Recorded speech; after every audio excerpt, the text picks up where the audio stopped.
मैंने कभी कल्पना भी नहीं की थी कि आप जैसे महान ऋषि और इतने सारे शिष्यगणों की सेवा का अवसर मुझे मिलेगा।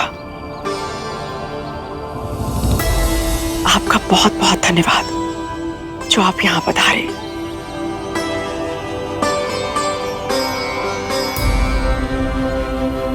ये सब शिव शंभू की कृपा से ही होता है। मेरे चरण धोने से पहले यदि आप भीतर प्रवेश कर गए तो मैं स्वयं को क्षमा नहीं कर पाऊंगा।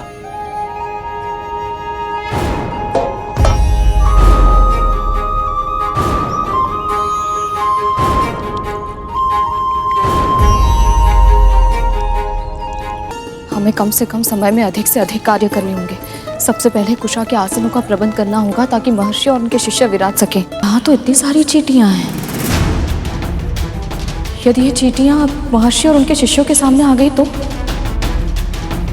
मुझे यहाँ चारों ओर रंगोली से सीमा रेखा बनानी होगी ताकि ये चींटियां भोजन के आसपास ना जा पाए।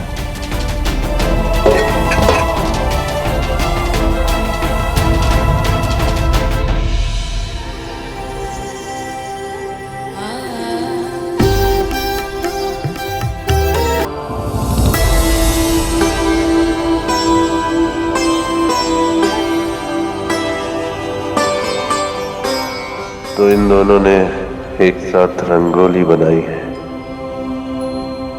वाह शिव शंभू, संकट के समय आपने इन दोनों बहनों को एक साथ लाकर यह सिद्ध कर दिया है कि आपके इस सृष्टि में कुछ भी असंभव नहीं।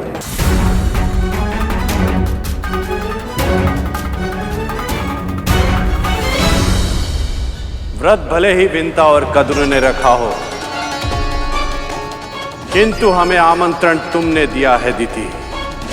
इसीलिए यहाँ जो होगा उसका उत्तरदायित्व उन दोनों के साथ साथ तुम्हारा भी होगा। हे प्रभु, यदि हम भोजन की व्यवस्था समय पर नहीं कर पाए तो ऋषि दुर्वासा के क्रोध का प्रकोप नाग भाइयों के साथ साथ हमारे जीवन पर भी पड़ेगा।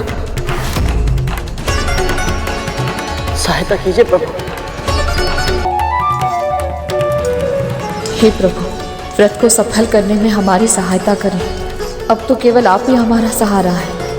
यदि हम ऋषि दुर्वासा और उनके शिष्यों को भोजन ना करा पाए तो उनके क्रोध का सामना हम कैसे करेंगे?